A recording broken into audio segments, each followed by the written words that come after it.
sanalah mulai terbentuk ya, berkumpul juga dengan komunitas yang positif. Saya ingat sekali juga, saya waktu itu punya uang di ATM ya Pak Chandra pernah. Saya ingat kata-kata Pak Chandra, kalau uang masih banyak di ATM kita nggak action ya Pak Chandra ya, kurang greget lah. Jadi saya ingat sekali. Badannya yang gemuk.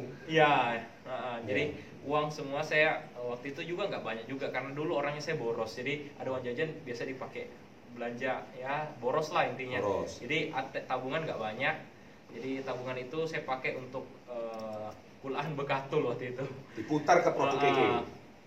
Kulaan bekatul beras merah, nggak tahu berapa box ya, puluhan box ya mungkin, puluhan hampir ratusan box saya lupa. Pokoknya sudah jadi bekatul. Saya mikir, waduh ini uang sisa di ATM sisa berapa? Kalau nggak jualan ini mau makan apa? Jadi disitulah, oke lah, mulai lama-lama habis juga ya bekatul, nggak rasa habis ya, muter lagi uangnya. Nah di situ saya mulai juga diajarin untuk bagaimana bisa punya reseller. Saya ingat lagi katanya Pak Chandra lagi, kalau kamu mau harus kunjungi dia keluar kota. Jadi ya oke lah, saya invest uang keluar kota ke Semarang. Tapi saya ingat juga kata orang tua, jangan pernah tinggalkan kuliah. Jadi saya nggak tinggalkan kuliah saya. Jadi mau nggak mau saya siasati gimana Sabtu pagi berangkat, Sabtu malam pulang gitu, naik kereta atau naik bus. Kamu cari kereta yang harga berapa? Selalu ekonomi Pak. Ekonomi. Ya, yang harga berapa? Kalau Semarang itu saya ingat 49.000 Pak. 49.000. Pokoknya cari yang paling murah lah ya. Ya, sampai nyuri tidur lah ya. Iya, namanya masih muda nggak apa-apa kok ya. Kalau ke Jakarta pun naik kereta 250.000. Itu yang toiletnya agak bau itu ya. Iya. Ada kecoaknya nggak? Kadang-kadang ada ya. Belum pernah ketemu sih, tapi belum pernah ketemu. Kamu masih beruntung. Zaman saya dulu keretanya. Mau tahu zaman saya dulu? Mau tahu? Itu kan, ini kan apa sih? Kursi ya? Kan gini kan? Kamu tahu orang itu tidur di tengah-tengahnya itu. Nah ya itu, terus pakai tikar kan? Oh sekarang nggak boleh? Nggak boleh. Itu zaman saya dulu. Kamu tahu saya Surabaya Jakarta dulu berapa? 27.000. Ya itu saya naik itu. Pokoknya baru jalan setengah jam, jeduk berhenti. Terus kemudian tahu masuk semua. Nah itu zaman saya dulu. Nggak ada duit itu. Nah, prosesnya sama ya. Lanjut. Dengar aja. Jadi seperti itu. Jadi mulailah merintis dari satu kota ke kota lain. Ya pernah juga. Pokoknya itulah merintis dari satu kota ke kota lain ya. Mengalami juga yang naik turun, tidak ditemui prospek juga pernah. Jadi itulah saya ikutin aja terus setiap proses dari komunitas Yes. Terus waktu itu saya mencapai posisi Emerald Star Director, dan waktu itu Pak Chandra target kapan kamu crown gitu. Jadi aduh gimana ya? Karena saya prinsipnya juga saya harus bisa crown gitu loh, bisa crown. Jadi kira gimana ya saya harus bisa crown ya. Terus habis itu sempat juga diskusi sama Pak Chandra, sama Pak Vino, sama Pak Kris dan Arif juga waktu itu sempat di kolam renang ya waktu itu ya saya kan. Disitulah mulai oke lah.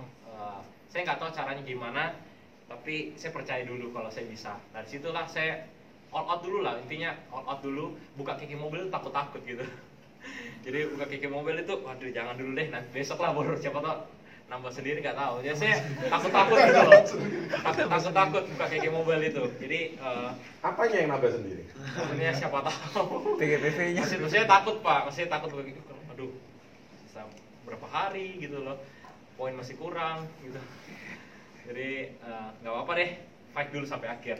Nah, sampai crown juga itu selalu dibukakan jalan lah. Yang penting percaya dulu, seperti itu aja. Luar biasa, tepuk tangan. Ini saya sengaja ambil dua figur ya. Jadi kan ini figur muda yang juga masih kepala dua, tapi mereka punya kisah. Saya nggak mungkin, ini kan success story. Yang saya dudukkan di depan kan nggak mungkin yang gagal story kan. Tapi ingat, mereka juga pernah mengalami kegagalan. Mereka juga pernah mengalami masa sulit. Mereka juga, nah, ambil kisah mereka ini sebagai kisah inspirasi. Nah, ingat pesan saya, pohon semakin tinggi, angin semakin kencang. Adril sekarang disorot di dunia internasional ini. Nama Anda sudah sampai ke KK Thailand sekarang. Serius? Udah tahu, di Indonesia lahir new crown 20 years old. Nah itu sudah gempar internasional. Saking sayang ini acaranya tidak. Ketika Anda disorot, tantangan akan semakin besar. Nah, ini kematangan kamu diuji di sini. Ya kan? Nah, kamu bisa naik kelas lagi nggak menjadi Royal CSD berikutnya? Nah, ini sama. Omset ratusan juta. Pertanyaan saya, kok kok bisa? Nah, ini penting. Ketika dia berada di komunitas yang tepat, berada di lingkungan yang tepat. Ya kan? Yang satu ini 2 tahun, Pak Wahyu 6 tahun. Nggak peduli mau 6, mau 2. Mereka berlomba di pertandingan dan jalurnya masing-masing. Kamu mungkin merasa, mungkin nggak ya aku kayak Pak Wahyu? Mungkin nggak ya saya kayak Pak Adril? Mungkin kalian bisa compare, membandingkan. Sama seperti orang influencer yang Anda ikuti di Instagram. Bisa nggak ya aku seperti idola gue? Contohnya seperti itu. Nggak salah, Anda jadikan mereka sebagai acuan motivasi, itu nggak salah. Tapi pesan saya satunya, kalian punya jalur perlombaan masing-masing. Maksudnya apa jalur perlombaan? Kalian punya proses yang harus kalian lewati. Dan setiap orang proses tidak sama. Tidak sama. Ada orang harus 6 tahun. Dan Pak Wahyu pun belum crown loh ya sampai hari ini ya. Emerald ya masih ya. Masih Pel bisa mobil. Ya luar biasa. Ada orang bisa crown. Kita nggak usah kecil hati. Bisa nggak ya? Bisa nggak ya? Nah, setiap orang punya jalur pertandingan masing-masing. Nah, tetaplah Anda bertanding di jalur pertandingan ini. Tapi, Pak, saya pasti sampai finish ya? Itu pasti. Berapa lama? Saya tidak tahu. Karena saya bukan Tuhan. Tapi yang saya tahu satu hal, yaitu tadi. Seperti postingan saya di Instagram terbaru mengenai paku ya. Nonton kan? Nonton. Kita kalau berdoa, seringkali kita tuh memaksa Tuhan itu untuk mengabulkan permintaan kita. Betul ya? Nek kamu sulit kan kamu berdoa sama Tuhan. Ya betul nggak? Makanya bus restu itu hebat. Bus yang selalu mendekatkan orang sama Tuhan. Kan nyetirnya ngawur ya. Begitu mulai ya Allah, bus yang selalu mengikatkan orang sama Tuhan ya kan ya. Ya benar itu ya. Nah, oke. Jadi ketika kamu masa sulit baru kamu ingat sama Tuhan. Nah, ini keliru. Ini manusiawi banget. Percaya sama saya. Ketika kita ada kesulitan kita berdoa, waduh, semoga Tuhan mengabulkan doa saya. Loh, iki kok kamu sih ngatur Tuhan?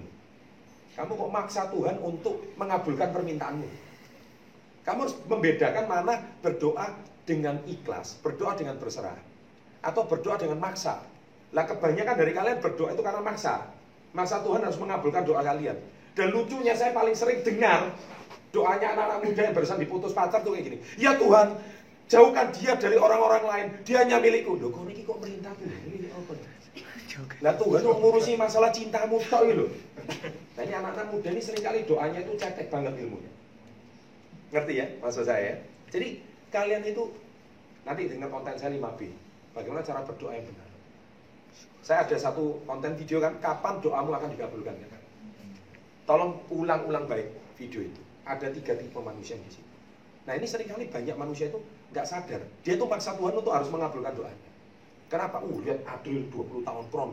Gua panas, gua juga harus bisa. Terus berdoa sama Tuhan, ayo Tuhan, aku akan salib Adril. Bagus sih. Tapi masalahnya satu. Setiap orang punya jalur perlombaan. Ketika kamu nggak nyampai, nah akhirnya banyak orang itu tidak terima. Ngerti? Ketika dia tidak terima, dia tidak bisa bertanding dengan jalurnya dia. Dan akhirnya dia hari ini selalu mengkompar dan dia masuk ke jalurnya orang lain. Dia masuk ke jalur pertandingannya Adril, dia masuk ke jalur pertandingannya Pak Wahyu sama Rizky. Ya kan? Akhirnya kamu tidak konsen dengan fokus jalurmu. Kamu hari ini masuk ke jalurnya dan lintasannya orang lain kan. Nah itu sangat tidak bijak. Oleh sebab itu setiap orang punya zona waktu yang tepat. Ketika zona waktunya ini kamu harus lewati, ini saya, nah benar Adril ini zona waktu yang tiba. Karena rekornya Pak Adril. Kalian bertanding, fokus, yakin sampai impian, yakin sampai tujuan, itu akan terjadi. Pertanyaan terakhir aja. 2 tahun ini apa perubahan yang terjadi paling besar sama diri kamu? Waduh, kalau perubahan banyak Pak Chandra. Boleh diceritakan. Dulunya anak muda yang gimana? Ceritain aja. Ya, dulu anak muda yang tadi ya kembali lagi ya, kembali ke zona nyaman ya. Tidak pernah apa ya, lebih dulu jarang menghargai uang juga Pak Chandra ya. Jadi boros ya. Boros. Orang tua kaya soalnya kan ada duit. Bukan juga kaya banget lah, tapi sederhana Pak Chandra. Jadi sederhana. Ada uang ya. Jadi biasanya ya sering nongkrong, sering ngabisin duit ya beli baju, beli sepatu itu boros lah gitu. Sering pokoknya ganti-ganti gadget juga Pak Chandra. Nah itu pokoknya seperti itu. Nah sejak di komunitas Yes mulailah untuk merasakan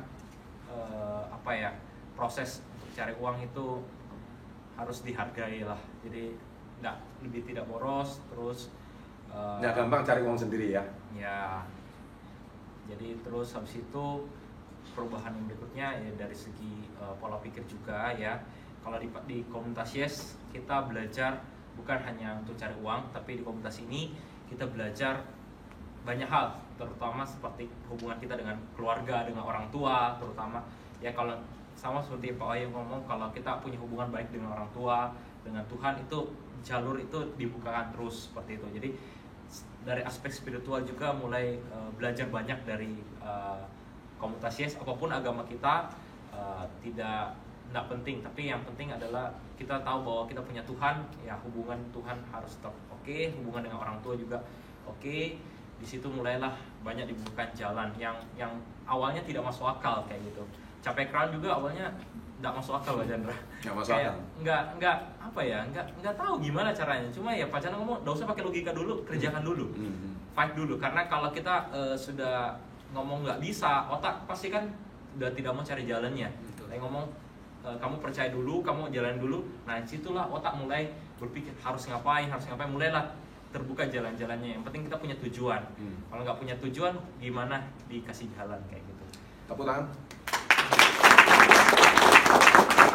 Sekarang kalian berpikir dalam hati, ini bener gak anak usia 20 tahun? Bicaranya kayak bapak-bapak ya? Ya, kok mateng banget bicaranya? Tahu kenapa bisa begini? Software. Isinya beda. Protein sama kerupuk itu lain. Ngerti maksudnya? Jadi diisinya beda. Komunitasnya beda. Channelnya beda. Yang ditonton juga beda. Ini kalau cuma nonton Brisia Jodi ya gak ngene Pak hasilnya Pak. Tapi kalau nontonannya SB30 beda. Daging semua. Cara berpikirnya, kematangan berpikirnya.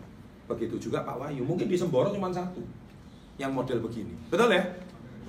Saya kira ini prestasi yang luar biasa. Kongres Pak Wahyu untuk new car-nya. Semoga jadikan semangat yang lebih baik. Ya. Kongres Pak Adril untuk new Crossa Director-nya. Dua orang yang sangat luar biasa. Bisa ditulis Andi. Oke.